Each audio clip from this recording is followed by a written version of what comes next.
Hello learners, today we are going to discuss Shankara's Brahman and Maya. It is in the module 10. These discussions will be on two parts. In the first part, we'll discuss about the concept of Brahman, and in the second part, we'll discuss about the concept of Maya. Now first see the learning objectives of this unit. After going through this unit, we'll be able to describe the meaning of Vedas. You'll be able to describe the meaning of Vedanta. You'll be able to explain the Advaita Vedanta of Shankara. Again, we'll be able to describe the concept of Brahman. We'll be able to explain the concept of Sharupa Lakshana and Nirguna Brahman. Again, we'll be able to explain the concept of Tathashta Lakshana and Shaguna Brahman. And again, you'll be able to explain the negative description of Brahman. Now, first see what is Brahman. Now, this unit will introduce the concept of Brahman in Advaita Vedanta of Shankaracharya. But before entering into the discussion of Brahman, you have to know about the concept of Vedanta philosophy. Now, what is the Vedanta philosophy and what is the Advaita Vedanta philosophy? Now, Vedanta philosophy is something which is regarded to be very important in Indian philosophy, and it is also regarded to be the foundation of the spiritual culture of India.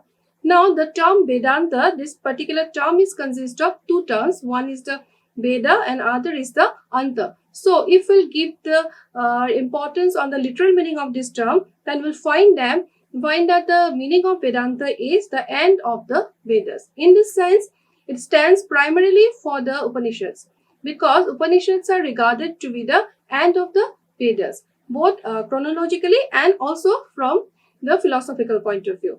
If we see the chronological order, we'll find that chronologically the Upanishads are regarded as the end of the Vedas, because each of the four Vedas comprise three types of literature. One is the Samhita, the other is the Brahmanas, and the last is the Upanishads. And so far as the philosophical point of view is concerned, we'll find that philosophically also Upanishads are regarded as the end of the Vedas, as they mark the culmination of the Vedic speculation and contain the essence of the Vedic teaching. Thus, we may mention the following points for which the Upanishads are regarded as the Vedanta. Now, we'll see why Upanishads are regarded to be Vedanta or Anta of Vedas. Now, Upanishads are literally the last product of the Vedic literature, and there are three types of literature in the Vedas, which I have already mentioned. They are the Samhitas, the Brahmanas, and the Upanishads. And the Upanishads comes last, where all the philosophical problems are discussed. Now, in this respect, if we'll see it deeply, we'll find that in respect of study also, the Upanishads come last. As a rule, a man studies the Samhitas first. After that, they go for Brahmanas, and these Brahmanas are Brahmanas actually guides all the people for his household life. And lastly, he studies Upanishads, where when he returns from the family life and engages to understand the meaning of life and also from the mystery of the universe. Now, lastly, the Upanishads are regarded as the end of the Vedas, in the sense that a man's education is not complete till he receives instructions of the Upanishads. Again, one important point which can be mentioned here is that Vedanta represents not only the Upanishads but also the scriptures that are related with the knowledge of Brahman. Now, in this sense, Vedanta includes not only the Upanishads but also the Bhagavad Gita. It includes the Brahma Sutras, and also it includes all the commentaries that are related to the knowledge of Brahman. In the Upanishads, the Brahma Sutras, the Bhagavad Gita are called the Prasthana Traya. And why it is called Prasthana Traya? Because it has three foundation stones. These three are the foundation stone of Vedanta philosophy. According to Shankara, it is found that Brahmana is the only reality and the world is an appearance of Brahman. Now, one of the main problems which is found in Vedanta system of Shankara is that between Brahmana and the world, what kind of relation exists? Now, some questions automatically arises here. What is the relation between Brahman and world, and how is the world of appearance connected with Brahman? And for these problems, these two questions or this kind of questions, Advaita Vedanta always say that these questions are actually illegitimate questions. And why it is said by Advaita Vedanta is is that to have a relation between two things, there can be always there must be two things. If we are using the word relation, for that two things must have to be exist. But it is not the case with world and Brahman. If Brahman and world are to be related, they must be distinct from each other, which is not applicable in case of Advaita philosophy. So to explain the relation between Brahman and the world is a fact capable of no further explanation, as it is clearly stated by Shankaracharya that Brahmana is not different from world. They are both same. It is Shankara who boldly and logically announced the doctrine of Maya as an explanation of the relation between the world of appearance and Brahman. Now, how the concept of Maya is being explained by Shankara will be explained in details in my next presentation. But still, a brief introduction of Maya is also been discussed in this particular presentation. Through the theory of Maya, Shankara proves that Brahman is the only absolute reality and the world is nothing but its appearance. The magician can create 100 coins out of only one single coin. But we cannot say that all the coins are actually exist. There is only one coin. Exactly with the case of Maya. We cannot explain it and we call it Maya. We can call it the other 100 coins can be regarded to be Maya.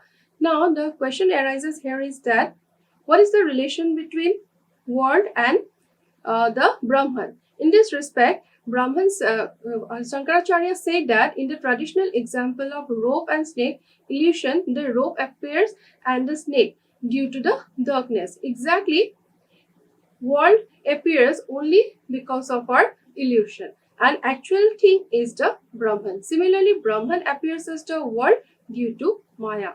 Had there been no rope, there will be no snake.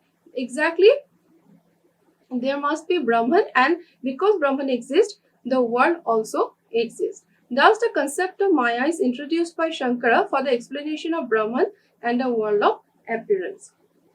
Now, we have to know about the Advaita Vedanta. What Advaita Vedanta is? There are various schools of Vedanta philosophy like Advaita Vedanta of Shankaracharya and Vishishta Advaita Vedanta of Ramanujacharya. Among all the schools, the Advaita Vedanta of Shankara culminates in its high spiritual achievements.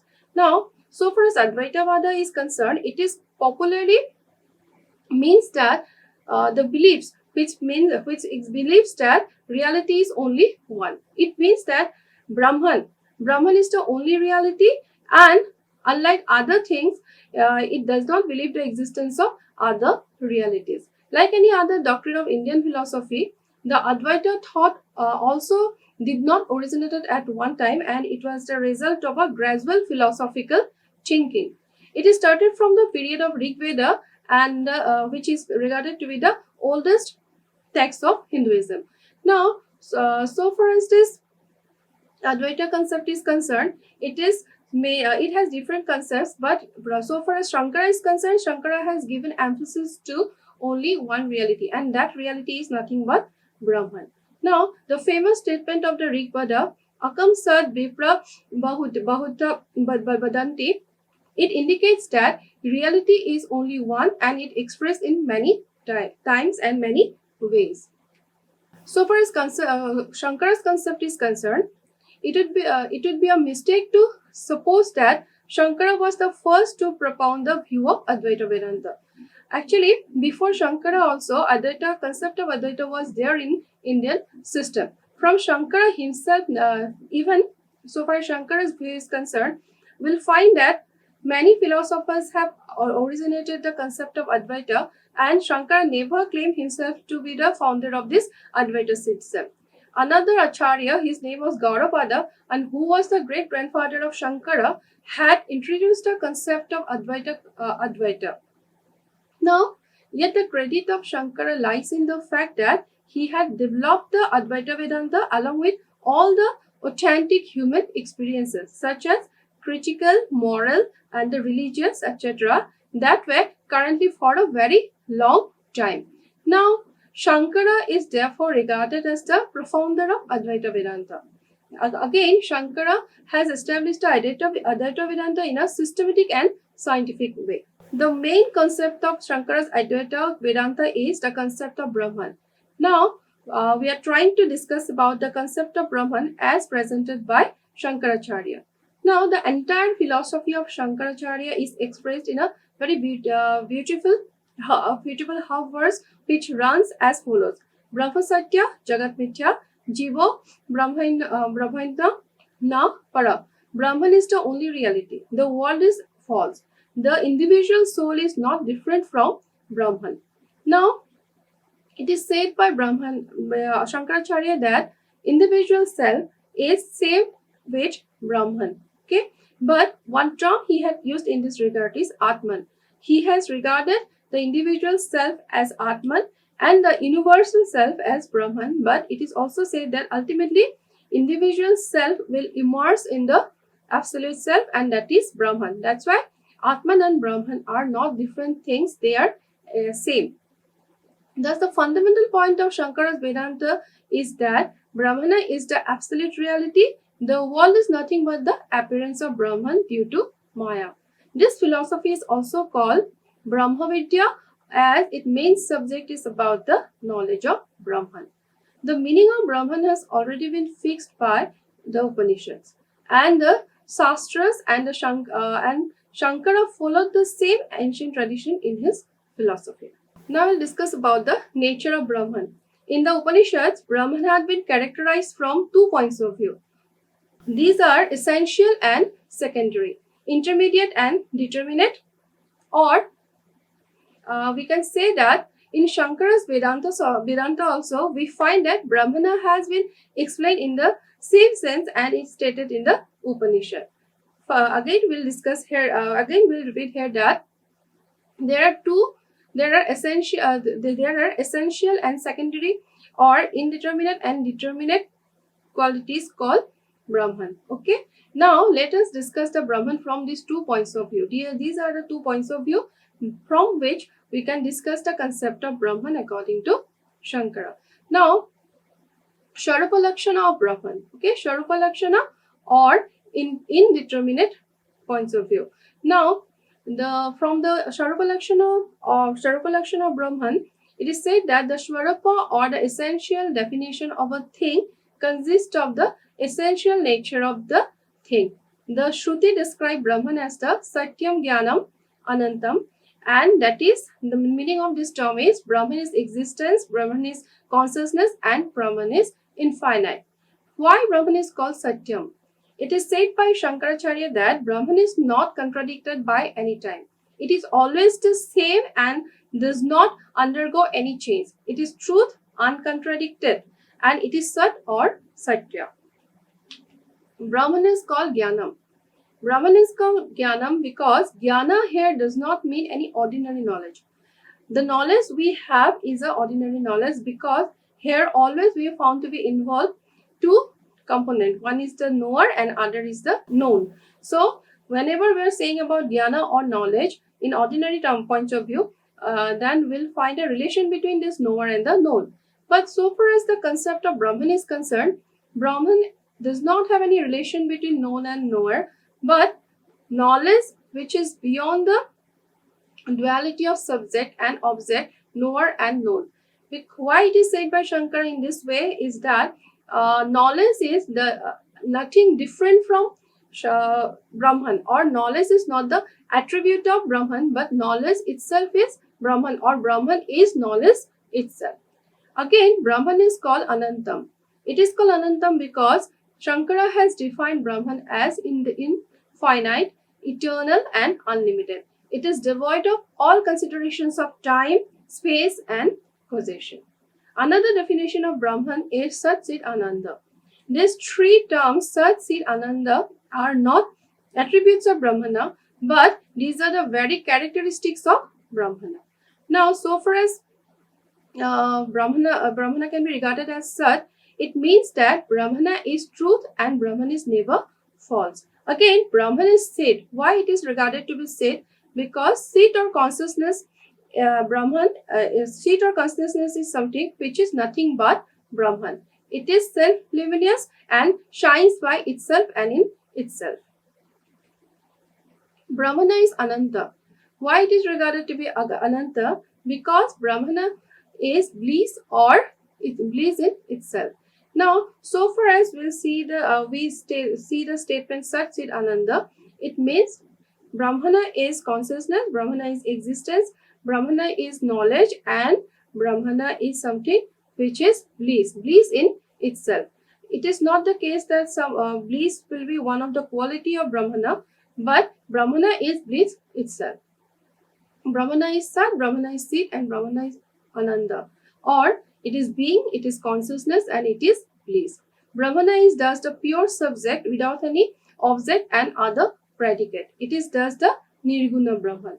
One of the important point in this regard is that so far as the quality of Brahmana is regarded by Shankaracharya, he said that Brahmana is something what is qualityless, and that is why he has regarded it to be Nirguna. That means beyond the qualities or beyond the gunas. Another definition of Brahmana, in another definition of Brahmana, we'll find that Brahmana is that Brahman which is free from all differences. That is, Veda. It is different from all kinds of Vedas or differences. There are three kinds of Vedas or differences which are mentioned by Shankaracharya. They are Sajatiya difference. It is the difference between object of the same class. It is the difference. For example, we can say that it is the difference between a mango tree and other mango tree. Both the mango trees are same, but they are not the one. Okay, the qualities of both the mango trees will be same, but they are not the one. So this kind of difference is called Sajatiya. Second is the Vijatiya. What is the Vijatiya difference? Here he has given one example that difference between an object of one class and another class. It is the difference between a mango tree and the neem tree. And third one is the Sagata difference. And it is the difference, he has given one example in this regard is that it is regarded to be internal difference where Veda or difference refers to different parts of the same thing. That is, one mango tree has different parts like roots, trunks, branches, leaves, fruits, etc. And all those parts are different from each other. Okay, so these three are the differences mentioned by Shankaracharya, and he said that so far as Brahman is concerned, Brahman has no Sajatiya Veda, as there is no another Brahman from which it is to be distinguished. Again, there is nothing else other than Brahman or other side of Brahman making for Vijatiya Brahman. Therefore, it is said that so far as Brahman is concerned, it does not have any kinds of Vedas. Brahman is one and there is no multiplicity in it, and that is why Brahman is free from Sagata Veda also. Now we'll come to Tathastha Lakshana of Brahmana. What is the Tathastha Lakshana mentioned by Shankaracharya? In this regard, Shankaracharya has said that the secondary characteristic or Tathastha Lakshana is that which is not originally possessed by Brahmana but attributed to him by human beings. Thus, Brahman is regarded as the cause of the origin, maintenance and dissolution of the world. The Tathastha Lakshana or Brahmana explain Brahmana with attributes. It is Shaguna Brahmana.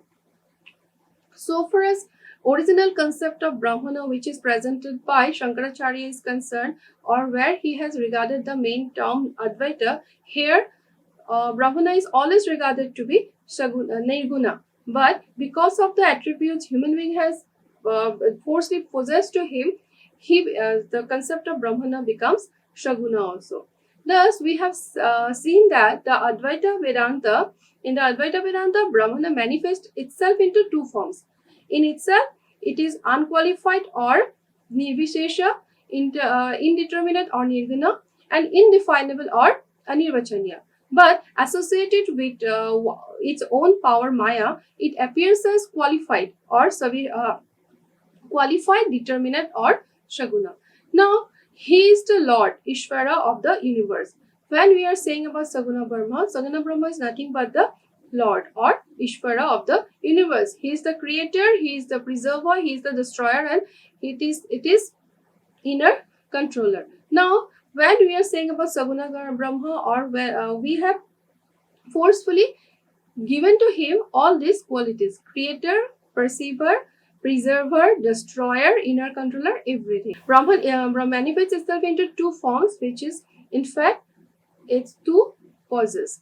In itself, it is unqualified or nirguna, but associated with Maya, it becomes qualified or saguna. So, in Advaita Vedanta, there are two views regarding the ultimate reality. One is the higher and other is the lower.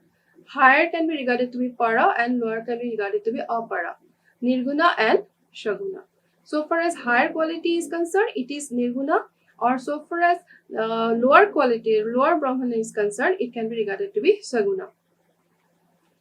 Now the question is, what is the real nature of Brahmana? Is Brahmana nirguna or qualityless, actionless and differenceless, or it is endowed with quality, action or difference? The Vishishtadvaita Vedanta like Ramanujacharya and other who are the believer of the personal God are of the opinion that Brahman is necessarily endowed with quality like omnipresent, omnipotence, all-powerful or pervading, etc. For them, the Upanishadic Brahman implies only the Saguna Brahman, and Nirguna Brahman simply speaks of the essence of Brahman.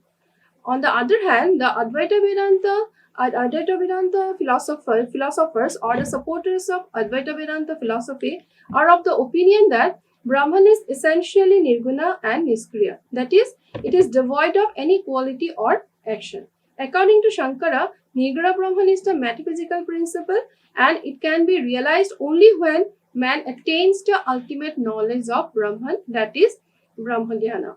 And once he will get Brahmagyana, he will convert himself to Brahmana, or he will assimilate himself with Brahmana. Brahmana appears to be Saguna and Shakriya only when associated with Maya.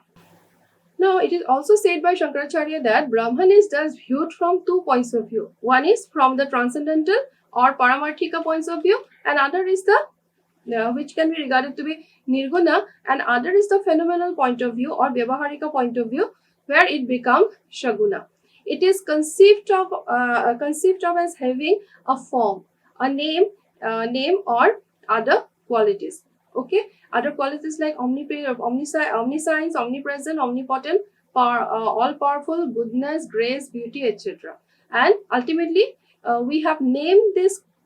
We have somehow combined this particular quality towards Saguna Brahman, and we have named it as God.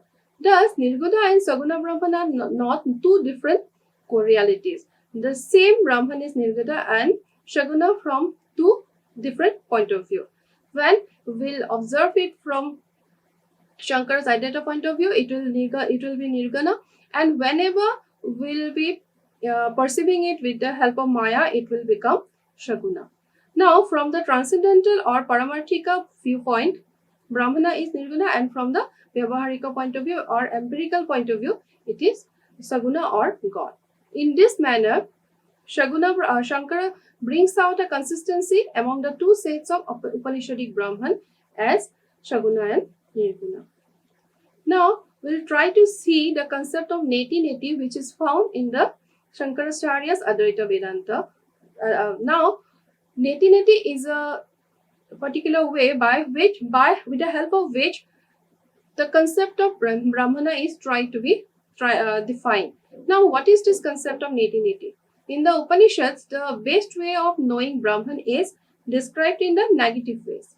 We are not able to know Brahman by our ordinary and empirical knowledge, and that is why it is suggested by the Advaita Vedanta is there. So, the best way of knowing Brahman is not this, neti. The significance of this term is neti is that, in fact, we ordinarily try to explain the concept of Brahman, then better we have to say that Brahman is not this, Brahman is not that. That means we are somehow excluding the qualities from the concept of Brahman.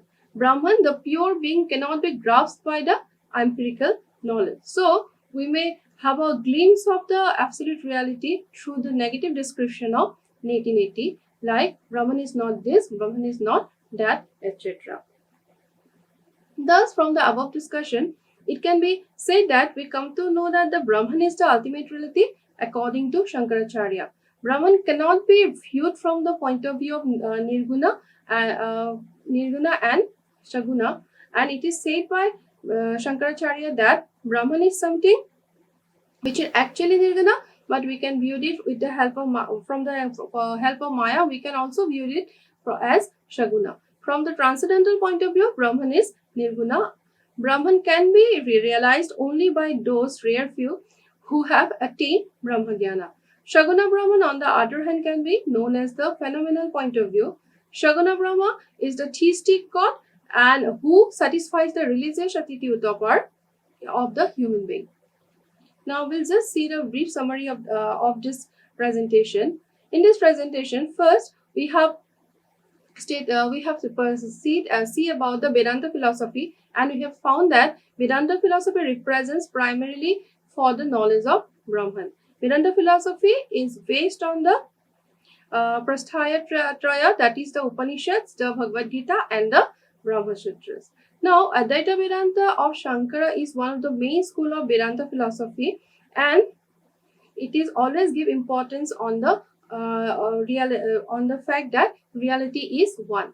Shankara did not the originator of this system, and Advaita Vedanta is a development of the ancient Indian literature. Now, so far as Shankara's philosophy is concerned, he explained the concept of Brahman consistent with the Upanishad. Brahman is explained from 2 points of view. They are Nirguna and Shaguna, and both Nirguna and Shaguna are not two entire entities of Brahman, but they are exactly the same thing. From the transcendental point of view, if we'll perceive it, we'll find it Nirguna, and from empirical point of view, if we'll perceive it, we'll find it Saguna. It is impossible for a human being to know Brahman through ordinary mode of expression or knowledge. According to Upanishads, Brahman can be known in a negative way, that is netis, and it is said by Shankaracharya that only by neti we can perceive Brahmana with our ordinary knowledge. Now, Brahmana can be realized by those rare few who have attained the Brahmagyana and who realize Brahmana in himself. Now, we are going to discuss about Shankara's Brahman and Maya second part, and here we'll exclusively discuss about the concept of Maya. Now, first see the learning objectives of this unit. First, here, after going through this unit, you will be able to describe the importance of Maya in Advaita Vedanta. Again, you will be able to describe the meaning of Maya. You will be able to explain the 2 functions of Maya, and you will be again able to explain the nature of Maya. Let's see what Maya is. Now, so far as the concept of Maya is concerned, it is found to be occupied a very important place in the Advaita philosophy of Shankaracharya. So far as Shankara's viewpoint is concerned, he introduces the concept of Maya as a philosophical explanation of the physical universe. Now, so far as this Maya is concerned, though the doctrine of Maya is known after the name of Shankara, yet Shankara is not the originator of the concept of Maya. Actually, he developed the concept of Maya after thorough and careful study of the ancient Indian literature like the Vedas, the Upanishads, the Bhagavad Gita, and the Brahma Sutras, and the Mayanka Karika of Gaudapada. Gaudapada for the first time has tried to explain the concept of Advaita, and there he had also tried to explain the concept of Maya, and he was the great grandfather of Shankaracharya. Now, the concept of Maya is thus a systematic, elaborate, and methodological presentation of Shankara by retaining all the characteristics of Upanishadic thought. Now, we have to see what is the meaning of the term called Maya. The word Maya does not have any fixed and ultimate meaning in the history of Indian thought. Owing to this, the doctrine of Maya has been greatly misunderstood and wrongly interpreted by the critics both in Indian and in abroad. The term Maya is often translated into English as illusion or false by the philosophers both in India and in Western. So far as the concept of Maya is concerned, it is for this reason when we say that the world is Maya, we normally understand that the world is an illusion or the world is false. But according to Shankaracharya, the concept of Maya, which is found in Advaita system or in Indian faith system, is different with this meaning. The word is not an illusion, or the meaning of this word is not is false. Such misunderstanding is responsible for our attempt to translate the Sanskrit word Maya into English meaning as illusion, which does not reflect the appropriate meaning of the term Maya. Now, if we have to see the meaning of Maya, for that, first we have to know in what context the term Maya is being used. In the Rig Veda, the term Maya means the power to transform into strange forms. Among the principle of Upanishads in the Brihadaranyaka, the term Maya means the magical power. In other Upanishad, the word Maya implies the power of Maheshwara.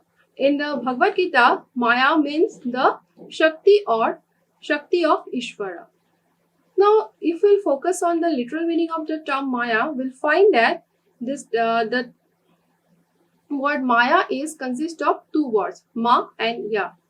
The meaning of the term Ma is not, and meaning of the term Ya is what. And if we see the main meaning of Maya, then we'll find that literally it means that which is not. Now, thus the statement that the world is Maya means that it is an appearance of reality in a form which is not its essential and ultimate nature and has no being after the dawn of right knowledge. That is why Shankara describes Maya as the root cause of the world of appearance. Now, it is to be mentioned here that the word Maya is used. Some supporters of Indian philosopher or supporters of Advaita philosophers have mentioned that the term Maya shouldn't be tried to translate in English, and it should be used in original Sanskrit term, that is Maya, as its meaning is not false or illusion. In most cases, Shankara has used the term Ajnana, Avidya, Maya, Prakriti, Avyakta, etc. as synonyms. And that is why the term Maya occupies a very important position in Advaita Vedanta, as it is regarded as the cause of all multiplicity and empirical activity. Now, if we try to define Maya, we can also say that Maya is a fact of experience. Okay. Now, so far as the concept of Maya is concerned, it is based on the fact of experience. We find it our experience that the reality of a thing is different from its appearance. Now, if we see something as something and we'll see the origin of that thing, there can be always there is a possibility of the difference of these things. As for example, we can take some instances. Suppose to a passenger in a fast moving train, the trees, houses, etc. appear to be running backward. You may also notice that when the cloud moves in the sky, it looks as if the moon is moving. A stick which is burning at one end, when revolves rapidly, produces the impression of circle of fire. These experiences happen in our everyday life, which are natural to us. Actually, to Shankara, these are the cases of Maya, which breaks up the original picture of the reality and gives a distorted picture of it, and this fact is experienced by us in every field of activity. With these examples, he had tried to say how Maya is different from the reality. Now, there are two functions of experience. According to Shankaracharya, Maya is the principle which breaks up the original picture of reality and gives a distorted picture of it as subject and object. Maya works as a power of Brahman since it is power of creating the world of appearance. It is said by Shankaracharya that this world is nothing but the creation of Maya. We have created, human being has created this world out of Maya, or it is only an appearance of the reality. The power functions in a two way. One is called Ashwarana Shakti, or the power of obscuring or veiling or concealing. The other is the Bhikkhepa Shakti, or the projecting or distorting power. The power of concealment is just like the real nature of the rope covered by darkness. The power of projection is just like the illusory snake as projected in place of rope. Maya obscures the self of Brahman and projects the world in its place. The real nature of Brahman, or the soul, is obscured by Maya by its evolving power and appears to be the knower, doer, and experience of the worldly object. Now, when we perceive Maya, or when we perceive world, we'll find that we have created some things like knower, known, doer, experiencer of this worldly object. But according to Shankaracharya, all these things are nothing but the product of Maya. The case is again that of like the rope and the snake. The rope looks like a snake and it creates the feeling of fear on the looker. Now, thus it can be said that Brahman is something which is associated with Maya, appears to be the material cause and also the creator of the Maya, creator of this world. It is just like the spider appearing as the material cause as well as the efficient cause of the wave from itself. Now, so far as the concept of Maya is concerned, it is said here that the question may arise as how the limited, non-eternal, and inner Ajnana can obscure the Brahman, which unlimited, eternal, and of the nature of consciousness. To this, Shankara has tried to explain the problem by saying that just as a small patch of cloud covers the sun for a limited time, similarly, Ajnana or Maya covers the self for the limited period till the right knowledge dawns. Now, can be said that just as the sun reveals the entire world of overcoming the veil of cloud, man overcome the veil of Ajnana when right knowledge dawns. That means Ajnana can only be stopped when a person have his own proper original knowledge. Now, what is the nature of Maya? Maya has very important role to play in Advaita Vedanta, as it is the cause of all multiplicity and empirical activity. Regarding the essential nature of Maya, the Advaita Vedanta has pointed out some important features which are as follows. Number one, Maya as the energy of God. According to Shankaracharya, Brahman is regarded as God as conditioned by Maya. So, Maya is his energy, the inherent force by which God creates this multiple universe. Actually, there isn't any concept like Saguna Brahman or God according to Shankaracharya, and that is why this world is also a product of Maya, and it is actually does not exist. But from Maya, but according to Shankaracharya, but with the help of Maya only, this is somehow be created, and that is why it is regarded to be the energy of this which of the God. Now, Maya is the finitizing principle. Maya is the finitizing principle is called why, for which one Brahman appears as many. It is said by Shankaracharya that reality is only one, and that means Brahman is only one. But because of Maya, this infinite being is infinite being is it is observed as finite being. Maya makes the Brahman appears as the world process. In the rope snake illusion, the man's ignorance is conjunction, which is the sufficient light plays a role on the rope and makes it appear to be like a snake. Here, ajnana or ignorance conceals the rope and makes it the snake. Okay. Now, it is said by Shankaracharya that similarly, the two powers of Maya, that is the concealment or avarana and projection or vikhepa, conceal the Brahman and project the world in its place, and that is why Maya functions as a finitizing agency in the Advaita Vedanta. Now,